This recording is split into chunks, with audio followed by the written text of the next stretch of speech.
Welcome to Heritage Acres Homestead. I'm Chas. Here you'll find our family as we strive to live a life that pleases the Lord. We do our best to make the most out of what we've been given, so we'd like to invite you to come along and join us on our journey.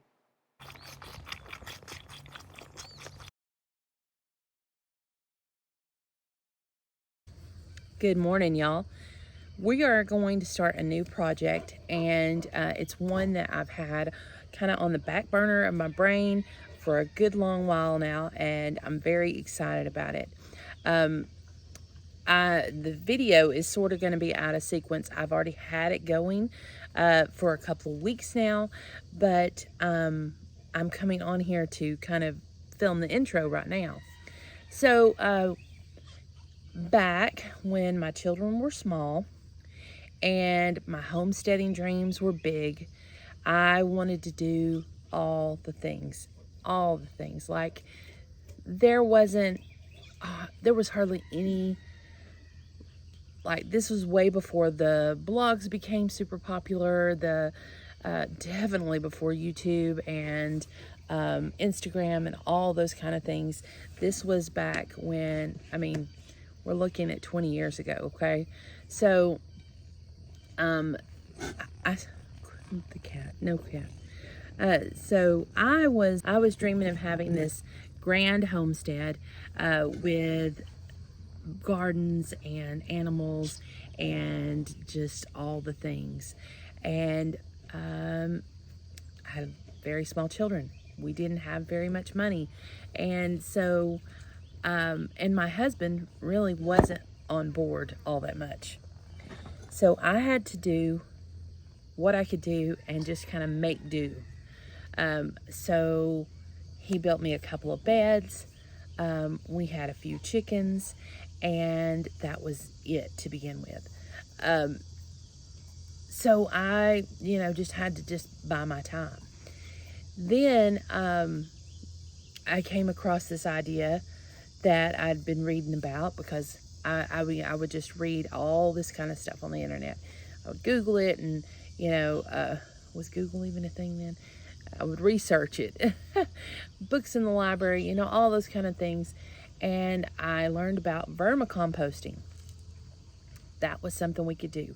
$20 for a bag of worms, an old tote box, I could do that. So the kids were really small, and they were excited to help me. And so we got us an old tote. We filled it with some cardboard and paper. We bought our worms. They were shipped to us, and in the tote they went, and we had that going for a long time. We were putting our scraps in there, our composting items in there. I know we even threw some old fabric scraps in there, anything that was cotton or natural fibers. We vegetable peels, dog hair. You can add dog hair, cat hair. You can add human hair. You can add coffee grounds in your filter. All those things can go in there. And so that was a project of ours that we worked for, like our homeschool and homestead project combined, and it was really fun. The problem was I was keeping it under the sink, and it wasn't ideal. We were adding more things than the worms could get to right away, and so there was a bit of a smell, and I'm very sensitive to smells, and it just wasn't ideal. So we really wanted it outside, and the problem was it gets very hot here in Georgia, and so putting things outside, we would need to have some kind of shelter over it. Well, we didn't have really anything except our back deck. And so we put it under our back deck. Sadly, it was just too much. The heat disintegrated our poor worms, and that was the end of it. Eli really enjoyed the worm process and wanted us to do it again over the past, 20 years, and we just never did, because I just didn't want to spend another $20 on worms and have them get all burned up again. because I knew if we didn't have a really good shelter for them, the same thing would happen. So, over the past year or so, I've been seeing these things on Instagram, and these vermicomposting buckets that go into beds. And I'm like, man, those are neat. I kind of waited around hoping somebody would sponsor me and I could get one of those. It never did happen. So me being me, I decided to take matters into my own hands and make myself one. And it was a fairly simple process. I just found me a bucket that was a food grade bucket. Depending on the area you're going to put them in, you might need to get a smaller bucket, maybe not go big 5-gallon. If your bed is shallow, you may need to go and just do a 1-gallon bucket. But what's cool about it is you fill the bucket, you drill the holes into the bucket, and then add your cardboard or paper, your worms, your food scraps, all those kind of things. Get that bucket good and full, and those worms just go to town. They just really, they really start working, and then after a while, all that gets broken down, and you have thick, beautiful, just black gold. The worm castings and the soil just becomes rich. The bed improves because the worms go in and out. They'll come in as they want to deal with the food. They'll go out and work for a while in the soil. They'll come back in, and it's a beautiful, just a harmonious process. So I decided I'm doing that, and I really couldn't afford to just buy one, so making it was the option for me. And it's a very simple process. So if you are like me and you want to get this started, then let me show you how to do that, because it was inexpensive. The materials were, the worms are now not $20, but they're about $30 once you add shipping and everything. But the great thing about it is, as they grow and multiply, then you can pull some out and put it into your other buckets if you want to make more. And that's a great thing, because a $30 initial setup is, could be a little bit pricey if you're on a budget. But the great thing is that hopefully I won't have to buy any more. And being that it's down in the ground, it's going to keep it nice and cool in the summer and warm in the winter, because that temperature is not going to, be as extreme as it would be if it was sitting on top of the ground. So let's get started. So like I said, I have a food grade bucket, and I'm going to start with my drill. I have no idea what size bit this is. Wait a minute. Does it say on there? No, it don't say. But it was the biggest bit I had. I told my son that I wanted it about the size of my finger, and he found one that was about as big as we had. So I'm gonna do this, and we're gonna start drilling quite a few holes in each side.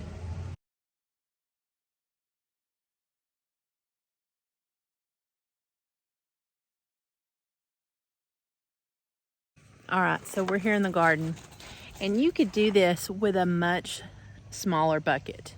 It doesn't have to be like a 5-gallon or anything. It would probably even be better if it was a little smaller, maybe like 3 gallons. But because I have a taller bed here in the front of our garden, I'm gonna go ahead and use it in there. So it's gonna take me a minute to dig out as big of a space as I need. But I'll do a time lapse so it doesn't take me as long for you to watch.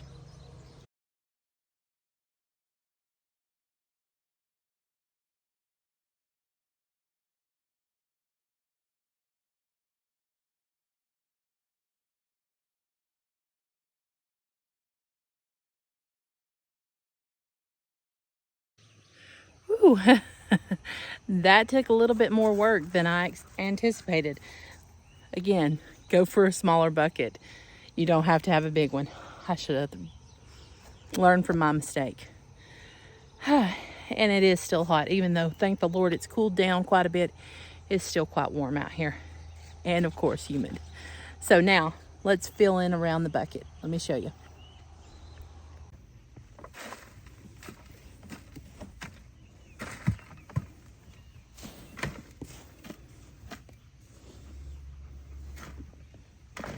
So we're just going to go all the way around.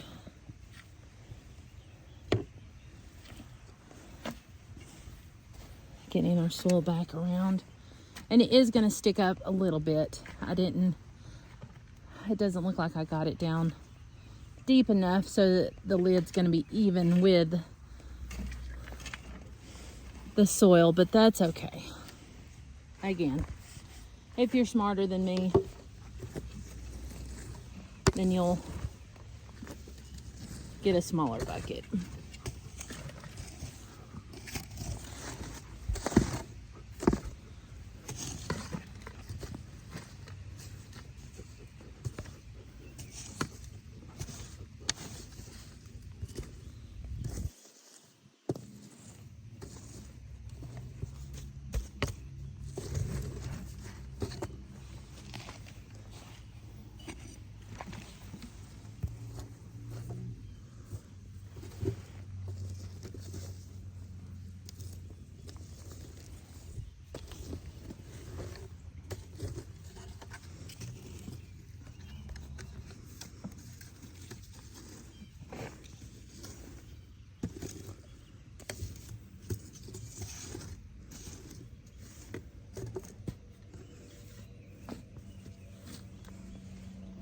Okay. So you can add food scraps to the top once you've added your cardboard, your worms, and then you're going to add some food things. So let's go get some cardboard and paper and the water hose, and let's get these worms ready to go.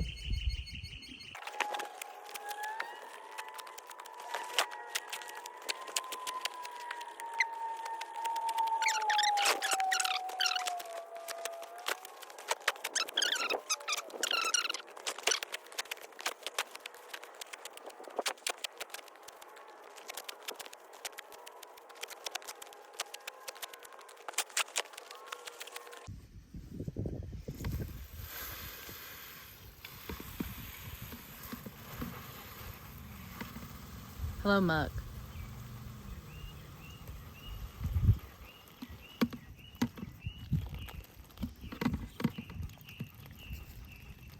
I think Abe may be in the shower.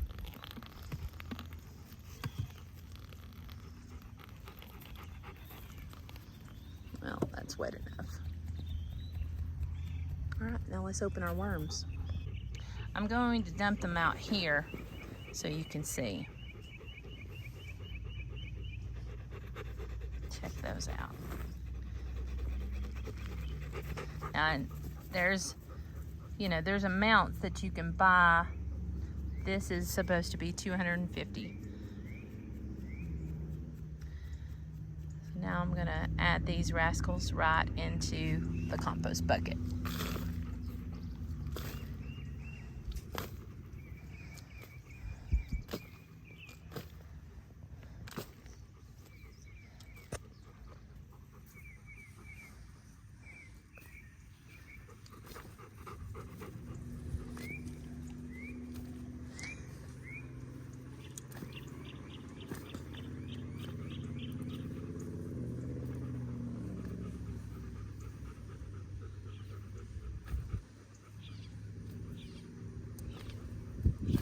They're already working, trying to work their way down into that soil. They know what their job is. But yeah, this was neat. The kids and I did this as part of like a little homestead project when they were little bitty.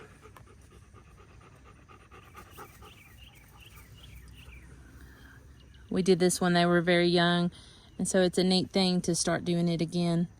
I think Eli had actually mentioned it several times about trying to get it going again.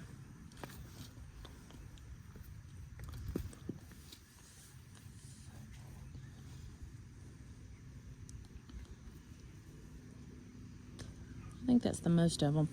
And it wouldn't have been a big deal if I just poured them in there, but I really wanted y'all to be able to see.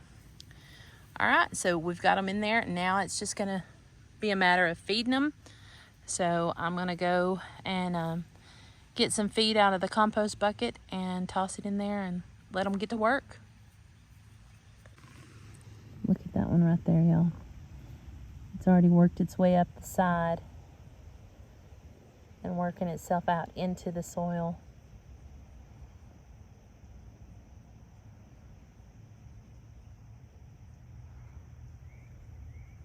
Good job, little buddy.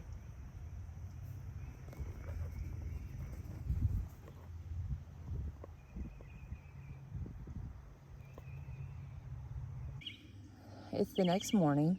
I had to go pick my family up from the trip that they were on. They were back. I had to go pick them up. And by the time we got everybody unloaded and visited, it was too late to come back out here. But, so now we're going to add some of our compost to the worms. Now, it would ideally be better if I had cut some of this up, but I had quite a few squash that were given to me that were going bad, and so they're really breaking down.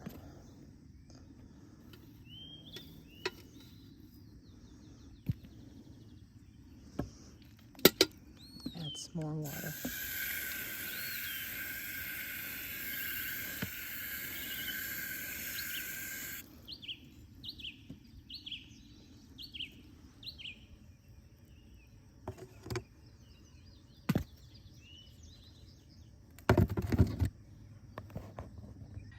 So the worms have been in my bed for a good 2 weeks now.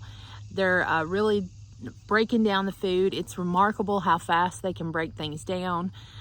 We've been adding to it pretty much daily when we have food scraps or coffee grounds or whatever. So I'm going to leave some notes on the description on where I purchased my worms. It was easy and it was a fun project, and maybe that gives you an idea of something that you guys can do in your garden too. Have a great day, y'all. Bye-bye.